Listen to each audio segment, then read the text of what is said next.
Namaste, Vanakkam.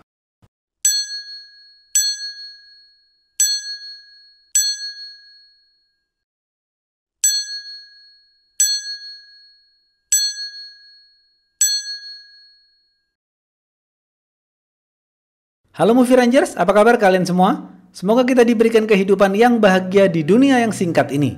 Jangan lupa subscribe Let's Talk Movie dan follow Instagram kita ya. Hari ini Bang Jedar akan menceritakan film horor berbahasa Tamil yang berjudul U-Turn. Film ini dirilis pada tahun 2018 dengan skor IMDb 7,0. Film ini bercerita tentang jalanan U-Turn atau putar balik yang misterius dan menyebabkan kematian. Oke, langsung aja put your set on and listen to me.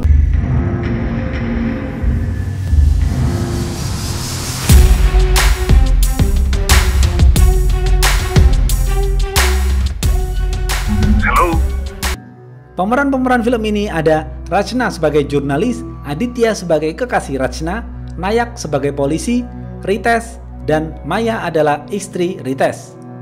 Sundar adalah seorang akuntan salah satu anggota DPR. Suatu hari ia berangkat kerja naik motor seperti biasa. Karena ingin lebih cepat, Sundar melakukan U-turn dengan membuka blokade pembatas di flyover dan melewatinya. Sundar tidak membetulkan kembali blokade jalan itu. Terlihat di sana seorang tunawisma mencatat nomor plat nomor Sundar. Malam hari, Sundar pulang ke apartemennya. Sundar makan malam bersama anak dan istrinya. Sang anak terlihat sedang menggambar huruf U secara tidak beraturan. Di sana, Sundar terlibat cekcok dengan istrinya. Sang istri ingin bekerja sebagai wanita karir, sedangkan Sundar ingin istrinya di rumah saja merawat anak. Karena Sundar merasa sudah menghasilkan banyak uang, sehingga sang istri tidak perlu bekerja lagi. Karena tidak diizinkan, malam hari istrinya diam-diam membawa anaknya dan melarikan diri dari apartemen. Sundar terlihat sedang tidur nyenyak di sofanya. Beberapa menit kemudian, ada sosok makhluk yang mendekati Sundar.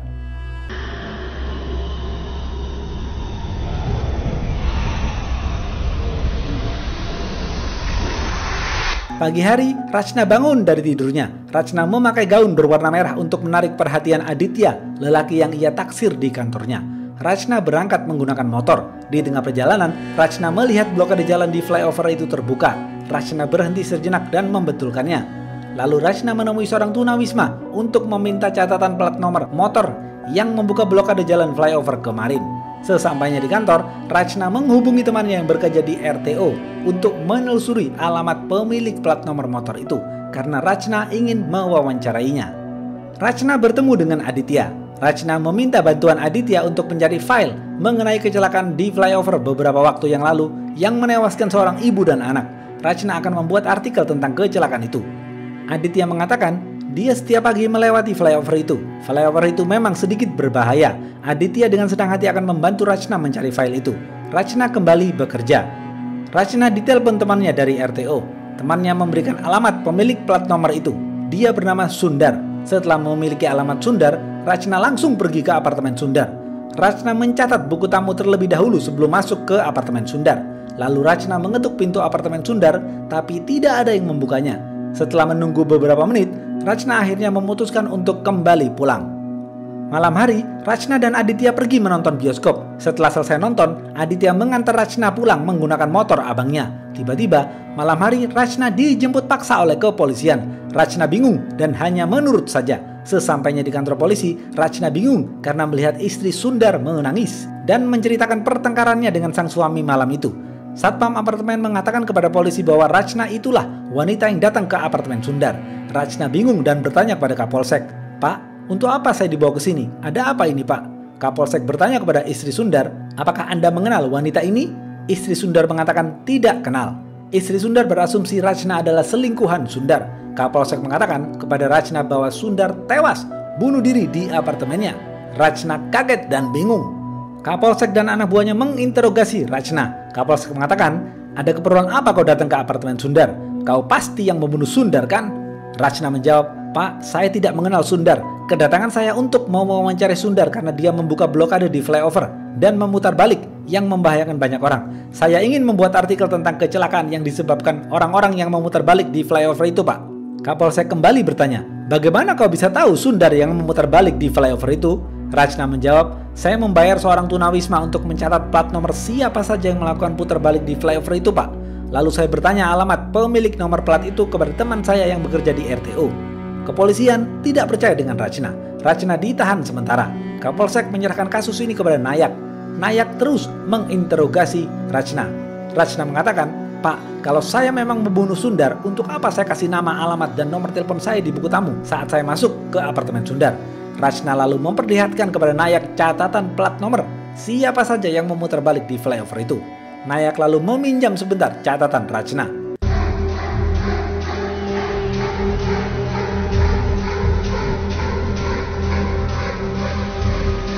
Nayak memerintahkan anak buahnya untuk memeriksa plat nomor motor itu dan segera memberitahu laporan update mengenai otopsi Sundar. Setelah itu, Rachna diantar polisi untuk membawa Tunawisma ke kantor untuk diinterogasi. Setelah bertemu dengan Tunawisma itu, Rachna dan polisi membawanya ke kantor. Nayak mendapatkan informasi laporan otopsi Sundar. Dokter mengatakan Sundar meninggal dunia jam 2 dini hari. Nayak lalu membaca laporan dari anak buahnya tentang pemilik plat nomor yang dicatat Rachna. Nayak panik dan langsung menginterogasi Rachna dengan keras.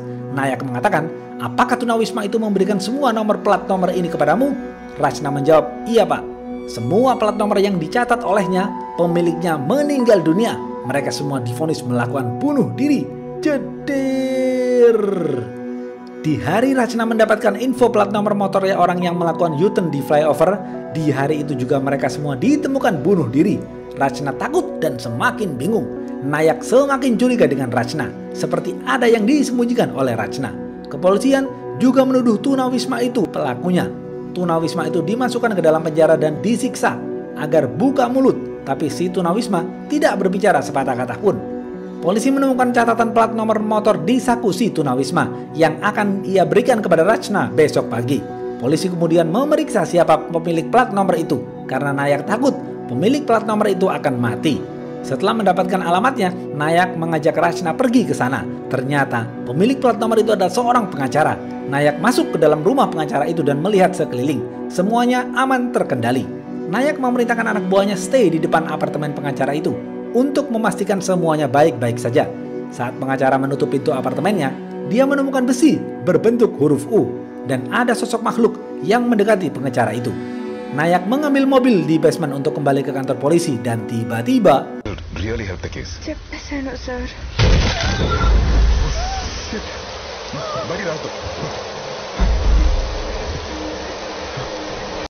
pengacara itu terjatuh dari apartemennya hingga tewas.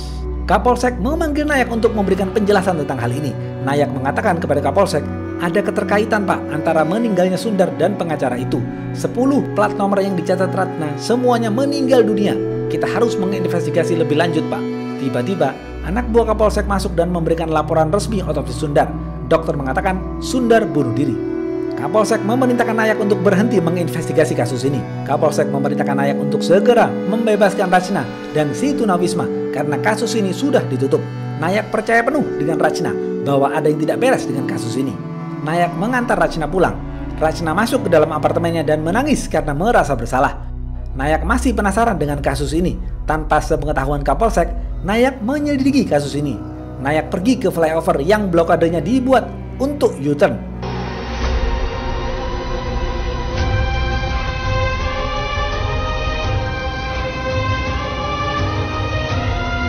Nayak mengatakan kepada diri sendiri, siapa yang membunuh mereka semua? Besok pagi, ada anak buah Nayak mendatangi Nayak dan mengatakan, ada yang janggal Pak dengan kasus Srinivas yang melakukan U-turn. Biasanya, orang yang melakukan bunuh diri tidak melakukan sayatan di tangan sendiri, seperti berbelok, menyerupai huruf U ini Pak. Ini sangat aneh sekali Pak. Nayak memberitahukan hal ini kepada Kapolsek. Nayak mengatakan, ada kesamaan petunjuk antara kasus Sundar, Srinivas, dan pengacara. Tapi Kapolsek ngotot agar Nayak tidak melanjutkan kasus ini. Kapolsek juga mengatakan kepada Nayak bahwa istri pengacara sudah memberikan pernyataan resmi bahwa pengacara melakukan bunuh diri karena stres, tidak bisa membayar banyak cicilan. Kasus ini sudah ditutup. Rachna juga diam-diam menelusuri kasus ini. Karena merasa bersalah, Rachna menghampiri Tunawisma itu, tapi Tunawisma itu ngambek dan tidak mau bertemu dengan Rachna. Rachna kembali ke kantor. Di tengah perjalanan, Rachna melihat 2 pemuda membuka blokade jalan untuk melakukan U-turn di flyover. Rachna langsung menghampiri 2 pemuda itu dan melarang mereka melakukan itu. Karena Rachna khawatir 2 pemuda itu akan bernasib sama seperti Sundar dan pengacara. tapi dua pemuda itu cuek dan tetap melakukan U-turn di flyover. Rachna melapor kepada Nayak agar Nayak menyelamatkan dua pemuda itu. Nayak langsung mencari dua pemuda itu dan menahannya di kantor polisi. Nayak dan Rachna terus memantau dua pemuda itu dari CCTV. Terlihat di sana salah satu pemuda pingsan dan lainnya memberikan tanda U, seakan-akan ingin menyampaikan sesuatu kepada Nayak dan Rachna. Malam hari, salah satu pemuda itu bangun dan berjalan seperti kerasukan makhluk halus. Ini membuat Rachna dan polisi ketakutan. Rachna terus memantau mereka melalui CCTV. Tiba-tiba, dua pemuda itu saling pukul satu sama lain. Mereka saling menyalahkan karena melakukan U-turn. Nayak panik dan ingin melerai mereka. Nayak langsung mendatangi sel mereka, tapi kunci selnya menghilang. Nayak dan polisi terus melakukan upaya untuk mendobrak selnya. Kedua pemuda itu saling pukul dan menyebabkan salah satu pemuda itu terluka parah. Salah satu pemuda itu menghadap CCTV dan menakut-nakuti Rachna.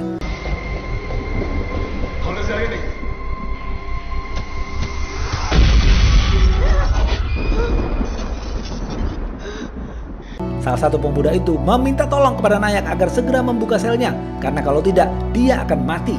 Tiba-tiba, lampu padam dan pintu sel terbuka dengan sendirinya. Nayak dan polisi lainnya masuk ke dalam sel dan mendapati salah satu pemuda itu tewas di pojok. Salah satu lagi sedang jongkok di pojokan dan meminta maaf kepada Nayak. Tiba-tiba,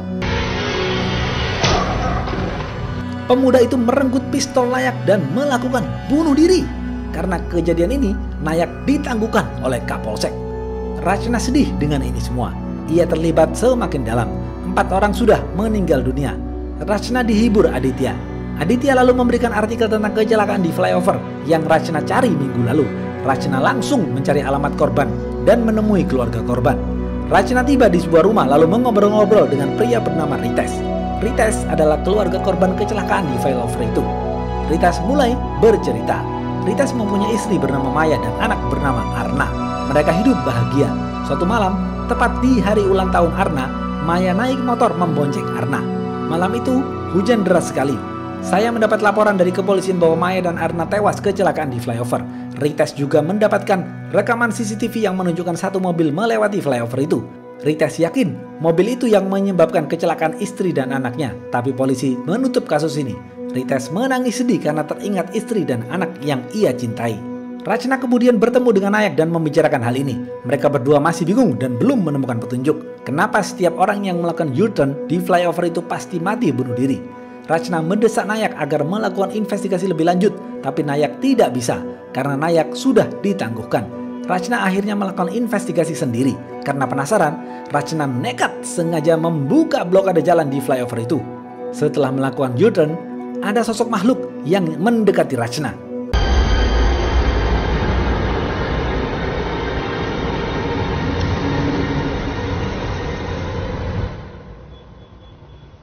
Setelah itu, Rachna pulang. Saat Rachna masuk ke apartemennya, tiba-tiba hiasan dindingnya terjatuh.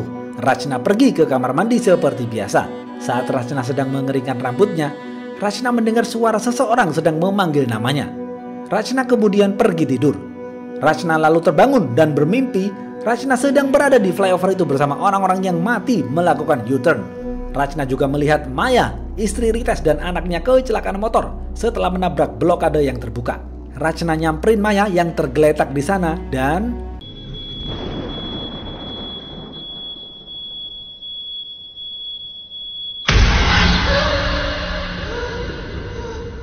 mata Maya terbuka. Kemudian Rachna terbangun dari mimpinya. Rachna panik dan berkeringat. Rachna ingin menenangkan diri. Rachna ingin pergi ke dapur dan mengambil air putih. Tiba-tiba lampu mati. Di sana Rachna melihat arwah Maya dan Arna sedang duduk dan ngobrol-ngobrol. Arna, అమ్మా తిను. నాకు వద్దు మా నిన్న సాయంత్రం నుంచి నువ్వేం తినలేదు. Rachna sangat ketakutan. Arwah Maya lalu nyamperin Rachna sambil memegang pisau dan mengatakan, "Setiap orang yang memindahkan blokade jalan, aku mengikutinya dan aku akan membunuhnya." Lalu pisau yang dipegang Maya berpindah ke tangan Rachna. Pisau itu bergerak menuntun ke arah tangan Rachna dengan sendirinya.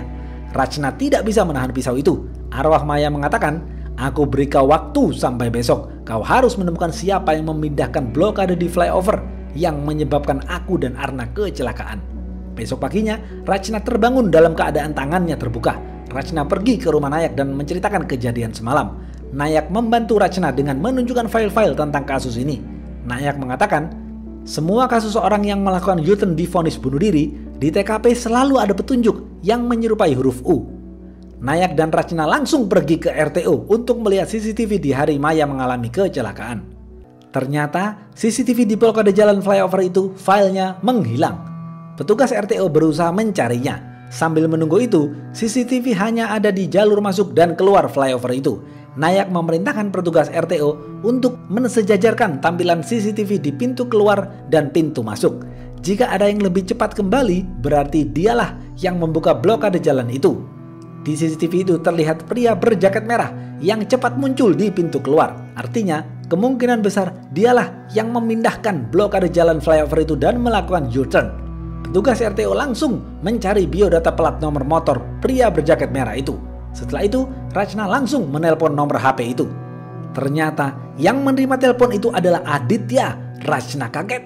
Aditya mengatakan, ini nomor abangku. Abangku sekarang lagi di Amerika. Dari mana kau bisa tahu nomor abangku?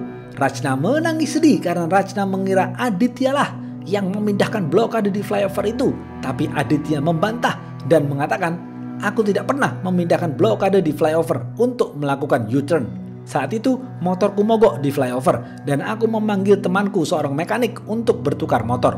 Lalu aku membawa motor si mekanik ke kantor dan mekanik itu membawa motor abangku ke bengkelnya. Rachna sedikit lega. Rachna tiba-tiba teringat bahwa Maya akan membunuh siapa saja yang melakukan U-turn. Artinya Maya akan mengira yang melakukan U-turn itu adalah Aditya. Tiba-tiba di rumah Aditya ada bel berbunyi dan terlihat ada sosok makhluk yang mendekati Aditya. Rachna yakin Aditya sedang dalam bahaya. Rachna langsung pergi ke apartemen Aditya. Rachna menyuruh Nayak untuk membawa serta Rites ke apartemen Aditya. Rachna, Nayak, dan Rites berusaha mendobrak pintu apartemen Aditya. Dan ternyata Aditya gantung diri di ruang tengah. Nayak dan Rites memegangi kaki Aditya untuk menyelamatkan Aditya. Nayak menyuruh Rachna agar segera mengambil pisau. Nayak langsung memotong talinya. Beruntung Aditya berhasil selamat.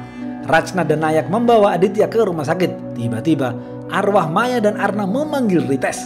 Arwah Maya mengatakan kepada Rites, kenapa kau menyelamatkan Aditya?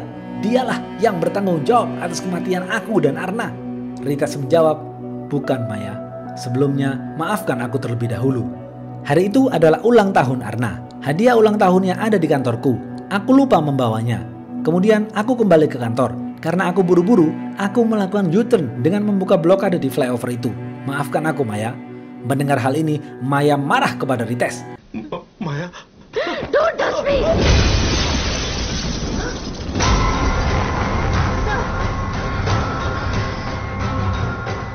Maya mengatakan, kau sudah membunuh Arna. Arwah Maya ingin membunuh Rites saat itu juga. Tetapi Arna menangis sedih melihat kedua orang tuanya bertengkar. Maya lalu mengurungkan niatnya. Di saat yang bersamaan, pegawai RTO mengirim file CCTV seseorang yang buka blokade di flyover itu kepada Nayak. Dan ternyata benar, orang itu adalah Rites. Tiba-tiba Rites melompat dari apartemen dan mencoba melakukan bunuh diri. Tapi arwah Maya menyelamatkan Rites. Arwah Maya mengatakan, kau harus dihukum, kau harus hidup dan merasakan penderitaan ini. Kau harus merasakan hidup tanpa aku dan Arna. Setelah itu, arwah Maya dan Arna menghilang.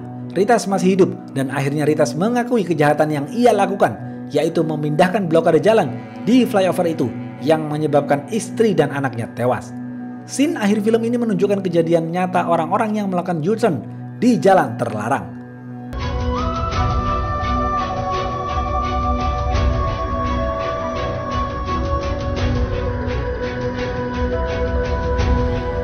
Habis. Apa pesan dari film ini? Patuhi rambu-rambu lalu lintas dan berhati-hatilah dalam berkendara, karena semua orang bisa menjadi korban. Bisa saja kitalah yang menjadi penyebab kecelakaan lalu lintas karena ugal-ugalan dalam berkendara. Oke, segitu aja video kali ini. Jangan lupa like, comment, and subscribe ya. Stay watching and see you.